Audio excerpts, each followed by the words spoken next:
welcome to Dinesh classes.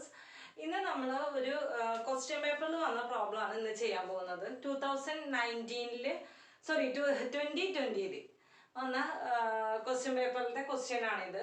ഇതെങ്ങനെയാണ് solve ചെയ്യാന്ന് നമുക്ക് നോക്കാം. ഓക്കെ, ഇതൊരു നല്ല ക്വസ്റ്റ്യൻ ആണെന്ന് വേണമെങ്കിൽ പറയാം. അഡ്ജസ്റ്റ്മെന്റുകൾ അത്യാവശ്യത്തിനുണ്ട്. അപ്പൊ നമുക്ക് ക്വസ്റ്റ്യനിലേക്ക് കിടക്കാം. ദ ഫോളോയിങ് ഇത് റെസിഡന്റ് പേയ്മെന്റ് അക്കൗണ്ട്. പിന്നെ അതിൽ cash balance, bank balance separate തന്നിട്ടുണ്ട്. പിന്നെ subscription, sale of old furniture, rent received, salaries, magazines, electricity, furniture, sports equipment, investment, ക്യാഷിന്റെയും ബാങ്കിന്റെ ഒക്കെ ബാലൻസ് തന്നിട്ടുണ്ട്. പിന്നെ ഇവിടെ പറഞ്ഞിരിക്കുന്നത് ക്ലബ് ഹാസ്, അതായത് ഒരു നേതാജി ക്ലബ്ബാണ്, ഞാനത് ഫുള്ളായിട്ട് എഴുതിയിട്ടില്ല. Netaji club has 100 members, each paying annual subscription of ₹500. അപ്പോൾ 100 members ഉണ്ട്, അതിൽ ഓരോരുത്തരും 500 rupees വെച്ച് പേ ചെയ്യും. Subscription outstanding on 31st March 2017 is 3000. അപ്പൊ നമ്മൾക്ക് എപ്പോഴത്തെയാണ് പ്രിപ്പയർ ചെയ്യേണ്ടത്? നമുക്ക് 18ാണ് പ്രിപ്പയർ ചെയ്യേണ്ടത്. 31st March 2018 പ്രിപ്പയർ ചെയ്യേണ്ടത്. അതിൽ അവർ പറഞ്ഞിരിക്കുന്നത് 31st March 2017 ഔട്ട്സ്റ്റാൻഡിങ് ഉണ്ട്, 3000 rupees ഔട്ട്സ്റ്റാൻഡിങ് ഉണ്ട്. ഇനി അടുത്ത adjustment on 1st April 2017 club owned furniture 10,000 rupeesന്റെ, സ്പോർട്സ് എക്യുപ്മെന്റ് 80,000 rupeesന്റെ ഫർണിച്ചർ അവർ ഇത് ഓൺ ചെയ്തിട്ടുണ്ട്, അവരുടെ സമ്പത്തായിട്ടുണ്ട്. Depreciation on sports equipment 5% per annum. Salaries outstanding on 31st March 2018 2100. Prepare income and expenditure account and balance sheet. അപ്പൊ നമുക്ക് ഇനി സമയം കളയാണ്ട് എങ്ങനെയാണ് അത് ചെയ്യാൻ നോക്കാം. ഓൾറെഡി ഞാൻ ഇവിടെ ഡ്രോ ചെയ്ത് വെച്ചിട്ടുണ്ട് ഇൻകം ആൻഡ് എക്സ്പെൻഡിച്ചർ അക്കൗണ്ടും ബാലൻസ് ഷീറ്റ് ലാസ്റ്റ് ഇയർത്തെയും ബാലൻസ് ഷീറ്റ് കറണ്ട് ഇയർത്തെയും. ഇനി അഡ്ജസ്റ്റ്മെന്റിലേക്ക് നോക്കാം. ആദ്യത്തെ അഡ്ജസ്റ്റ്മെന്റ് ശ്രദ്ധിക്കണം, ഇമ്പോർട്ടന്റ് ആണ്. Club has 100 members, each paying annual subscription of ₹500. ഇതിന്റെ മീനിങ് എന്താണ്? ക്ലബിന് 100 members ഉണ്ട്, സബ്സ്ക്രിപ്ഷൻ ഓരോരുത്തരുടെ കയ്യിൽ നിന്ന് 500 rupees കിട്ടും. അപ്പൊ ക്ലബിന്റെ ശരിക്കുള്ള ഈ കൊല്ലത്തെ സബ്സ്ക്രിപ്ഷൻ ശരിക്കുള്ളത് എത്രയാണ്? സബ്സ്ക്രിപ്ഷൻ നമ്മുടെ ഇൻകം ആണ്. അപ്പൊ സബ്സ്ക്രിപ്ഷൻ എന്ന് പറഞ്ഞിട്ട് ശരിക്കും എങ്ങനെയാണ് വരാ എന്ന് പറഞ്ഞിട്ട് 500 rupees വെച്ചിട്ട് 100 പേർക്ക് 100 members. അപ്പൊ നമുക്ക് ശരിക്കും സബ്സ്ക്രിപ്ഷൻ എത്ര വരും? 50,000 സബ്സ്ക്രിപ്ഷൻ വരും. ഇതിൽ വേറെ ഒന്നും ആലോചിക്കാനില്ല. സബ്സ്ക്രിപ്ഷൻ 100 members 500 rupees എന്ന് പറയുമ്പോൾ 500 into 100 50,000 rupees. ഇനി എങ്ങനെയാണ് അഡ്ജസ്റ്റ്മെന്റുകൾ നോക്കാം. കണ്ടോ, subscription outstanding on 31st March 2017 3000. പിന്നെ നമ്മൾ ഇവിടെ സബ്സ്ക്രിപ്ഷൻ ഇതെന്ന് പറഞ്ഞ റെസിപ്റ്റ് സൈഡ് ആണല്ലോ. റെസിപ്റ്റ് സൈഡിലെ സബ്സ്ക്രിപ്ഷൻ നമുക്ക് 48,000 ആണ് കിട്ടിയിരിക്കുന്നത്. അപ്പൊ ഇത് എങ്ങനെയാണ് മാച്ച് ചെയ്യാന്ന് നോക്കാം. അപ്പൊ നമുക്ക് ഇവിടെ എങ്ങനെയാണ് ശരിക്കും സബ്സ്ക്രിപ്ഷൻ 50,000 വേണമെന്നുള്ളതിൽ യാതൊരു ഡൗട്ടും ഇല്ല. ഇത്രയാണ് അവർക്ക് കിട്ടേണ്ടത്. അപ്പൊ 48,000 ആണ് ഇവിടെ കിട്ടിയിട്ടുള്ളത്. റെസിപ്റ്റ് സൈഡില് 48,000 ആണ്. അതിന്റെ മീനിങ് എന്താണ്? നമുക്ക് സബ്സ്ക്രിപ്ഷൻ എന്ന പേരിൽ കിട്ടിയിരിക്കുന്നത് 48,000 rupees ആണ്. ഓക്കെ, പിന്നെ അവരെന്താ പറയുന്നത്? കഴിഞ്ഞ കൊല്ലം കൊടുക്കാനുണ്ടായിരുന്നു 3,000 rupees. അപ്പൊ അതെങ്ങനെയാണ് നമുക്ക് ചെയ്യാന്ന് നോക്കാം. അപ്പൊ ഈ സബ്സ്ക്രിപ്ഷൻ എന്ന് പറഞ്ഞിട്ട് ഇവിടെ 50,000 ഡൗട്ട് വേണ്ട, അത് അങ്ങനെ തന്നെയാണ്. അവിടേക്ക് എങ്ങനെയാണ് എത്താൻ നോക്കാം നമുക്ക്. അപ്പൊ സബ്സ്ക്രിപ്ഷൻ എന്ന് പറഞ്ഞിട്ട് 48,000 നമുക്ക് തന്നിട്ടുണ്ട്.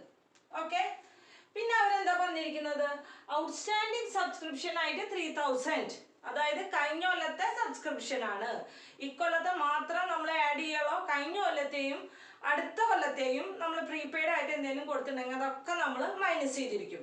അപ്പൊ കഴിഞ്ഞ കൊല്ലത്തെ 3,000, അപ്പൊ ലെസ് ഔട്ട്സ്റ്റാൻഡിങ് കഴിഞ്ഞ കൊല്ലത്തെ 31st അല്ലെങ്കിൽ പ്രീവിയസ് ഇയർ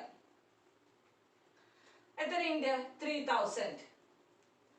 കഴിഞ്ഞ കൊല്ലത്തെയും അടുത്ത കൊല്ലത്തെയും ഒക്കെ മൈനസ് ചെയ്യും. ഇക്കൊല്ലത്തെ മാത്രമാണ് നമ്മൾ ആഡ് ചെയ്യണോ. അപ്പൊ എന്ത് കിട്ടി? 45,000 കിട്ടി അല്ലേ? പക്ഷെ ശരിക്കും സബ്സ്ക്രിപ്ഷൻ എത്രയാണ് ഇക്കൊല്ലം വേണ്ടത്? 50,000 ആണ് വേണ്ടത്. അതിന്റെ പകരം നമുക്ക് എത്രയാണ് കിട്ടിയിട്ടുള്ളൂ? 45,000 ആണ് കിട്ടിയിട്ടുള്ളൂ. അപ്പോ ഇക്കൊല്ലത്തെ ഔട്ട്സ്റ്റാൻഡിങ്, അതായത് ഇക്കൊല്ലം എത്ര കൊടുക്കാനുണ്ട്? ഇവിടെ 45,000 കിട്ടിയിട്ടുള്ളത്, ഇവിടെ 50,000. അപ്പൊ ഇവിടെ എങ്ങനെയാണ് ആഡ് ഔട്ട്സ്റ്റാൻഡിങ് കറന്റ് ഇയർ എങ്ങനെ കിട്ടാ? 50,000 മൈനസ് 45,000, 5,000. മനസ്സിലായല്ലോ നിങ്ങൾക്ക്? ഇത് എങ്ങനെയാ കിട്ടിയെന്നുള്ളത് ക്ലിയർ ആയെന്ന് വിചാരിക്കുന്നു. ഇനി ഈ ഔട്ട്സ്റ്റാൻഡിങ് ഉള്ളതൊക്കെ നമ്മൾ ബാലൻസ് ഷീറ്റിൽ എഴുതണമല്ലോ. അപ്പൊ കഴിഞ്ഞ കൊല്ലത്തെ ഔട്ട്സ്റ്റാൻഡിങ്, അപ്പൊ കഴിഞ്ഞ കൊല്ലത്തെ ബാലൻസ് ഷീറ്റിൽ എഴുതി ഔട്ട്സ്റ്റാൻഡിങ് സബ്സ്ക്രിപ്ഷൻ. കഴിഞ്ഞ കൊല്ലത്തേല് 3,000 ഉണ്ട്. ഇനി ഇക്കൊല്ലം എത്ര കൊടുക്കാനുണ്ട്? ഔട്ട്സ്റ്റാൻഡിങ് സബ്സ്ക്രിപ്ഷൻ ഇക്കൊല്ലത്തെ 5,000. ഓക്കെ, ക്ലിയർ ആയല്ലോ? ഇനി അടുത്തത്, on 1st April 2017 club on furniture of ₹10,000 and sports equipment. അപ്പൊ ക്ലബിന്റെ അപ്പൊ ഇത്രയുണ്ട് എന്ന് പറഞ്ഞു കഴിഞ്ഞാൽ നമ്മൾ ഒന്നും ആലോചിക്കേണ്ട, സിമ്പിൾ ആയിട്ട് ലാസ്റ്റ് ഇയർ ബാലൻസ് ഷീറ്റിൽ നമുക്ക് ഫർണിച്ചർ എന്ന് പറഞ്ഞിട്ട് എത്ര എഴുതാം? 10,000. ഇനി ഈ ഫർണിച്ചർ ഇവിടെ എഴുതുമ്പോൾ നമ്മൾ എപ്പോഴും ശ്രദ്ധിക്കണം, അതായത് വല്ല ഡിപ്രീസിയേഷൻ ഉണ്ടോ നോക്കണം, പിന്നെ വല്ല റെസിപ്റ്റ്സും പേയ്മെന്റ് അക്കൗണ്ടിലും റെസിപ്റ്റ്സ് സൈഡിലോ അല്ലെങ്കിൽ പേയ്മെന്റ് സൈഡിലോ എന്തെങ്കിലും വന്നിട്ടുണ്ടോ നോക്കണം. അപ്പൊ നമുക്ക് നോക്കാം ഫർണിച്ചർ. ഇപ്പൊ റെസിപ്റ്റ് സൈഡിലാണെന്നുണ്ടെങ്കിൽ നമ്മൾ എന്ത് വിചാരിക്കണം? ആ സാധനം വിറ്റിട്ട് നമുക്ക് ക്യാഷ് കിട്ടി. പേയ്മെന്റ് സൈഡിലാണ് ഫർണിച്ചറിന്റെ പേയ്മെന്റ് നടത്തിയിട്ടുണ്ടെന്ന് പറഞ്ഞാൽ എന്താണ് മീനിങ്? നമുക്ക് ഒരു പുതിയ ഫർണിച്ചർ നമ്മൾ മേടിച്ചു. എപ്പോഴാണ് പേ ചെയ്യുക? നമ്മൾ എന്തെങ്കിലും സാധനം മേടിക്കുമ്പോഴാണല്ലോ പേ ചെയ്യുക. അപ്പൊ പിന്നെ പോരാത്തതിന് ഡിപ്രീസിയേഷൻ എന്തെങ്കിലും ഉണ്ടോ എന്ന് അഡ്ജസ്റ്റ്മെന്റിലും നോക്കണം. അപ്പൊ നമ്മൾ ആദ്യം തന്നെ എന്താണ് വന്നിട്ടുള്ളത്? ഫർണിച്ചർ ആണ് വന്നിട്ടുള്ളത്. അപ്പൊ ഡിപ്രീസിയേഷൻ നോക്കുമ്പോൾ സ്പോർട്സ് എക്യുപ്മെന്റിന് മാത്രമാണ് ഡിപ്രീസിയേഷൻ വന്നിട്ടുള്ളത്. ഇനി ഇവിടെ നോക്കുമ്പോൾ എങ്ങനെയാണ്? റെസിപ്റ്റ് സൈഡിൽ നോക്കുമ്പോൾ കണ്ടോ, sale of old furniture, furniture വിറ്റിട്ടുണ്ട്. 2,800 rupeesനാണ് ഫർണിച്ചർ നമ്മൾ വിറ്റിട്ടുള്ളത്. ഓക്കെ, പക്ഷേ അതിന്റെ ബുക്ക് വാല്യൂ എത്രയാണ്? നമ്മുടെ ബുക്കിലുള്ള വാല്യൂ എത്രയാണ്? 3,500. അപ്പൊ ഇവിടെ തന്നെ ഒരു അഡ്ജസ്റ്റ്മെന്റ് വന്നു അല്ലെ? 3,500 ഫർണിച്ചർ നമ്മൾ എത്ര രൂപയ്ക്ക് വിറ്റത്? 2,800 rupees. ഓക്കെ, അപ്പൊ അതിൽ തന്നെ നമുക്കൊരു ലോസ് വന്നു. 3,500 സാധനം 2,800 കൊടുക്കാന്ന് പറഞ്ഞാൽ അതിൽ ലോസ് വന്നു. എത്ര റുപ്പീസിന് ലോസ് വന്നു? 700 rupeesന്റെ ലോസ് വന്നു. ഇനി അത് ഒരു സൈഡിൽ സെയിൽ ചെയ്തു. ഇനി അപ്പുറത്തെ സൈഡിൽ നോക്കാം, കണ്ടോ ഫർണിച്ചർ 15,000 പേയ്മെന്റ് സൈഡിൽ വന്നിട്ടുണ്ട്. എപ്പോഴാണ് നമ്മൾ പേ ചെയ്യുക? നമ്മൾ സാധനം മേടിക്കുമ്പോൾ. അപ്പൊ ഫർണിച്ചറിന്റെ അഡ്ജസ്റ്റ്മെന്റ് എങ്ങനെ വരാന്നുള്ളത് നോക്കാം, ഇമ്പോർട്ടന്റ് ആണ്. അപ്പൊ നമ്മൾ ആദ്യം തന്നെ ഫർണിച്ചർ, ഇവിടെ ഫർണിച്ചർ എഴുതി കഴിഞ്ഞു കേട്ടോ. ഇനി ഈ ഫർണിച്ചർ കറന്റ് ഇയർ ബാലൻസ് ഷീറ്റിലാകുമ്പോൾ അഡ്ജസ്റ്റ്മെന്റുകൾ വന്നു. 10,000ന്റെ ഫർണിച്ചർ കഴിഞ്ഞ കൊല്ലത്തെ ഫർണിച്ചർ ഇന്ന കോളത്തിൽ എഴുതി. ഇനി നമ്മൾ ഇവിടെ വിറ്റിട്ടുണ്ട്. വിറ്റിട്ടിരിക്കുന്നത് 3,500 ആണ് അതിന്റെ ബുക്ക് വാല്യൂ, ഇമ്പോർട്ടന്റ് ആണ്. അപ്പൊ less sales made during the year എത്രയാണ്? 3,500 വേണം എഴുതാനായിട്ട്. അപ്പൊ 3,500 ഇവിടെ കുറയ്ക്കുമ്പോ 6,500 കിട്ടി. ഇനി നമ്മൾ എന്താ ചെയ്തിരിക്കുന്നത്? ഇവിടെ പേയ്മെന്റ് സൈഡിൽ ഫർണിച്ചർ ഉണ്ട്. അതിന്റെ മീനിങ് എന്താണ്? നമ്മൾ പേ ചെയ്യുക, കാശ് കൊടുക്കുക എന്ന് പറയുമ്പോൾ ഫർണിച്ചർ നമ്മൾ മേടിച്ചിട്ടുണ്ട്. അപ്പൊ ആഡ് ന്യൂ ഫർണിച്ചർ എത്രയാണ്? 15,000. ഓക്കെ, അപ്പൊ 21,500 ആണ് ബാലൻസ് ഷീറ്റിൽ എഴുതേണ്ട ഫിഗർ. ഇനി ഡിപ്രീസിയേഷൻ വല്ലതും ഉണ്ടെങ്കിൽ നമ്മൾ ഇതിന്റെ ലെസ് ഡിപ്രീസിയേഷൻ എന്ന് പറഞ്ഞ് എഴുതും. ഇനി ശ്രദ്ധിക്കേണ്ടത് ഈ സാധനമാണ് ബുക്ക് വാല്യൂ. ഇങ്ങനെ ഒരു ഇത് തന്നിട്ടുണ്ടെങ്കിൽ അപ്പൊ വിചാരിച്ചോ അതില് പ്രോഫിറ്റോ ലോസോ നമുക്ക് സംഭവിച്ചിട്ടുണ്ട്. ഇവിടെ ഇപ്പൊ സംഭവിച്ചിരിക്കുന്നത് ലോസ് ആണ്. കാരണം എന്തുകൊണ്ടാണ്? 3,500 സാധനം 2,800 വിറ്റത്. ലോസ് ആണ്. ലോസ് എന്ന് പറയുമ്പോൾ നമ്മള് ഇൻകം ആൻഡ് എക്സ്പെൻഡിച്ചർ അക്കൗണ്ടില് എക്സ്പെൻഡിച്ചർ സൈഡില് to loss on sale of furniture 3,500ന്റെ മൈനസ് 2,800. അപ്പൊ എത്രയാണ് ലോസ് വന്നത്? 700 നമ്മുടെ ലോസ് വന്നു. നമുക്ക് ഇമ്പോർട്ടന്റ് ആണ്. ഇനി നമ്മുടെ കഴിഞ്ഞിട്ടില്ല, ഇതിലെ ഫർണിച്ചർ മാത്രം നമ്മൾ എടുത്തിട്ടുള്ള സ്പോർട്സ് എക്യുപ്മെന്റ് കാര്യം എന്താന്ന് നോക്കാം. അപ്പൊ ലാസ്റ്റ് ഇയർ ബാലൻസ് ഷീറ്റില് ഒന്നും ആലോചിക്കേണ്ട ആവശ്യമില്ല. സിമ്പിൾ ആയിട്ട് ഇവിടെ നമ്മൾ സ്പോർട്സ് എക്യുപ്മെന്റ് എഴുതാം. എത്ര രൂപയാണ്? 8000 rupees. അതിൽ ഒരു ഇതുമില്ല. ഇനി നമ്മൾ ആദ്യം നോക്കേണ്ടത് ഡിപ്രീസിയേഷൻ ഉണ്ട്, അത് മനസ്സിൽ വെക്കുക. ഇനി ഈ ഭാഗത്ത് നോക്കാം, നമുക്ക് വല്ല റെസിപ്റ്റ്സ് ആയില്ല, ക്യാഷ് ആയിട്ട് വല്ലതും കിട്ടിയിട്ടുണ്ടോ നോക്കാം. അപ്പൊ ഇവിടെ ഒന്നും കാണാനില്ല സ്പോർട്സ് എക്യുപ്മെന്റില്. ഈ സൈഡിൽ നോക്കാം, കണ്ടോ, സ്പോർട്സ് എക്യുപ്മെന്റ് 10,000 rupees. അതായത് പേയ്മെന്റ് സൈഡിലാണ് വന്നിരിക്കുന്നത്. സ്പോർട്സ് എക്യുപ്മെന്റിന് വേണ്ടി നമ്മൾ പേ ചെയ്തു, അതായത് നമ്മൾ മേടിച്ചിരിക്കുന്നു. സ്പോർട്സ് എക്യുപ്മെന്റ് മേടിക്കുമ്പോഴാണ് നമ്മൾ കാശ് കൊടുക്കുക. അപ്പോൾ ഇവിടെ നമ്മൾ എന്ത് എഴുതി? സ്പോർട്സ് എക്യുപ്മെന്റ് എത്രയാണ് ഓർഡർ ഇതിലുള്ളത്? 8,000.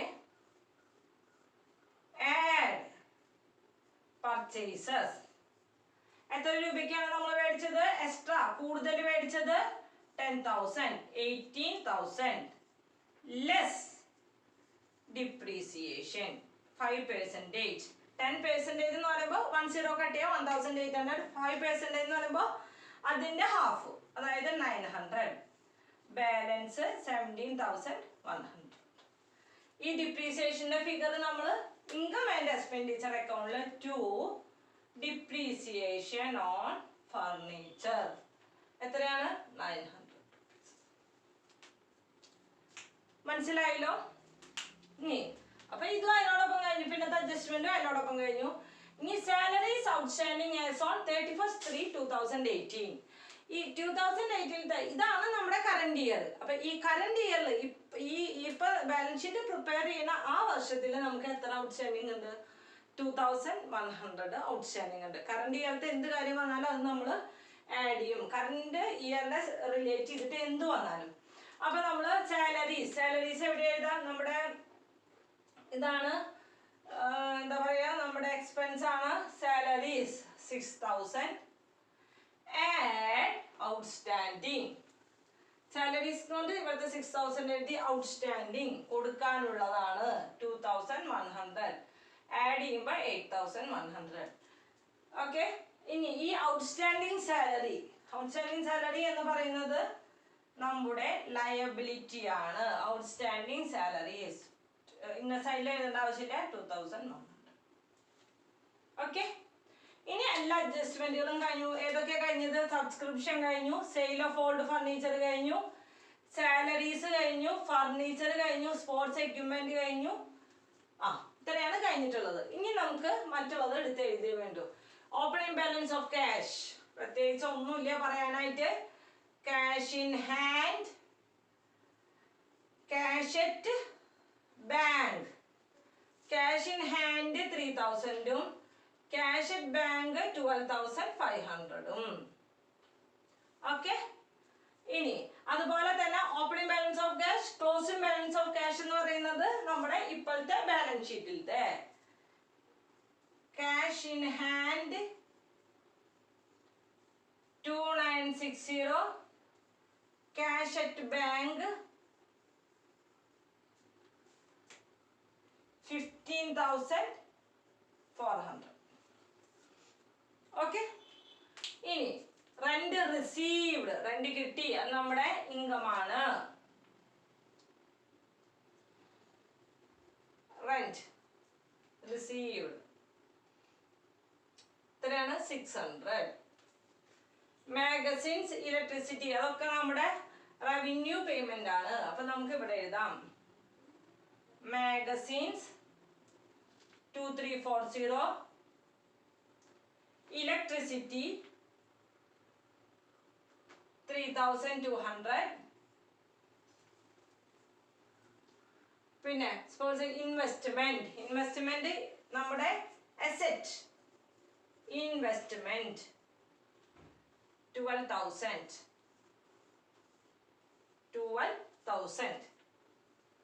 പിന്നെ എല്ലാം കഴിഞ്ഞല്ലോ. ഇനി നമുക്ക് സിമ്പിൾ ആയിട്ട് അത് ബാലൻസ് ചെയ്യാം. ഇവിടെ ടോട്ടൽ ചെയ്യുമ്പോൾ ഏത് സൈഡാണ് കൂടുതൽ വരാൻ നോക്കാം. ഇതിപ്പോ ഈ സൈഡാണ് കൂടുതൽ വരുന്നത്. അപ്പൊ 50,600 എഴുതി, 50,600 എഴുതി. ടു എക്സസ് ഓഫ് ഏത് ഭാഗമാണ്? ഇൻകം സൈഡാണ് കൂടുതൽ. Excess of income over expenditure. അതിന്റെ മീനിങ് എന്താണ്? ഇൻകം ആണ് കൂടുതൽ, സർപ്ലസ്. ഇതൊക്കെ കൂടി മൈനസ് ചെയ്യുമ്പോൾ നമുക്ക് കിട്ടുന്ന ഫിഗർ ഈ എമൗണ്ടിൽ നിന്ന് ഇതൊക്കെ മൈനസ് ചെയ്യുമ്പോൾ നമുക്ക് 36,260 കിട്ടും. അത് നമ്മൾ എന്ത് എഴുതണം? സർപ്ലസ്. ആദ്യം തന്നെ ക്യാപിറ്റൽ ഫണ്ട് എഴുതണം, പിന്നെ സർപ്ലസ് എത്രയാണ്? 36,260. അതുപോലെ ഇനി ഇവിടെ വേറെ പ്രത്യേകിച്ച് ഐറ്റംസ് ഒന്നുമില്ല. ഇവിടെ ഈ ബാലൻസ് ഷീറ്റ് ഇത് ആഡ് ചെയ്യുമ്പോൾ നമുക്ക് കിട്ടാം 36,500. നമ്മളിവിടെ എഴുതി 36,500 ക്യാപിറ്റൽ ഫണ്ട്. Balancing figure 36,500. ഇത് നമ്മളിവിടെ എഴുതി 36,500. ഇത് രണ്ടും കൂടി ആഡ് ചെയ്ത് ഔട്ടർ കോളത്തിലേക്ക് എഴുതി 72,760. ഇനി ഈ രണ്ട് സൈഡും കൂടി ആഡ് ചെയ്യുമ്പോൾ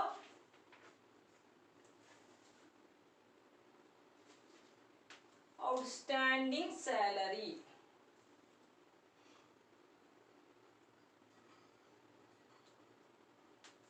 1,000. ഒരു സെക്കൻഡ്.